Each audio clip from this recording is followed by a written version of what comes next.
L'épisode du jour est le test du nouveau moteur Shimano Step 8000 associé au nouveau groupe XT-DI2 11 vitesses.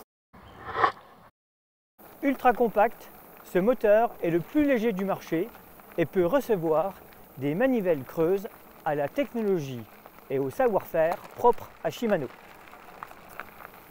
Le dérailleur arrière XT reprend la technologie des autres groupes DI2 de la marque associé à une cassette 11 vitesses en 11/46.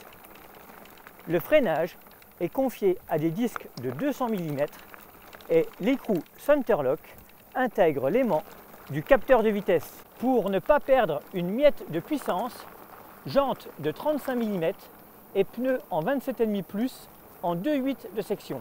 Intégration moteur irréprochable, tout comme celle de la batterie qui propose 504 volts ampères en 36 volts. Commande ergonomique à mouvement circulaire pour les vitesses comme pour le choix des différents modes d'assistance. Petit écran central et position idéale réduisant l'exposition au choc.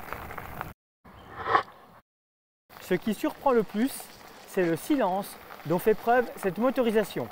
La plage de cadence est certainement une des plus larges de l'offre actuelle pour profiter des 70 Nm annoncés qui n'ont rien à envier aux 80 ou 90 revendiqués par certains. Le centre de gravité de l'ensemble donne un vélo très équilibré et très joueur. La motricité est au rendez-vous.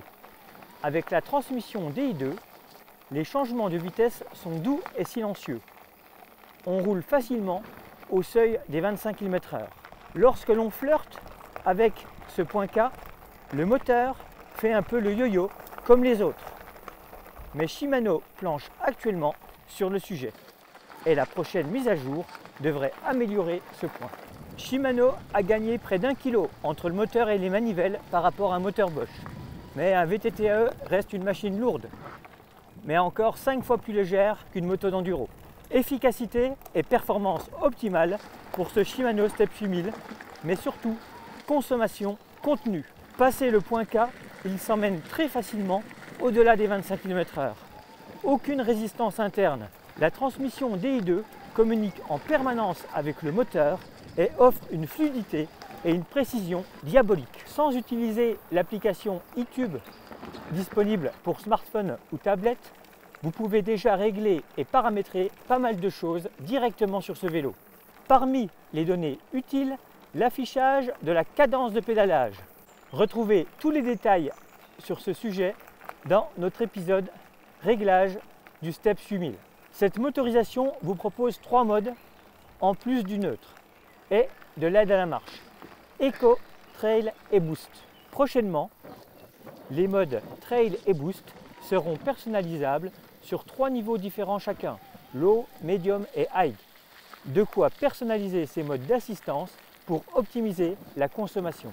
Disponible en plateau de 34 ou 38 dents, Shimano colle à la tendance puisque, rappelons-le, un 14 dents sur un moteur Bosch Performance CX correspond à un plateau de 35.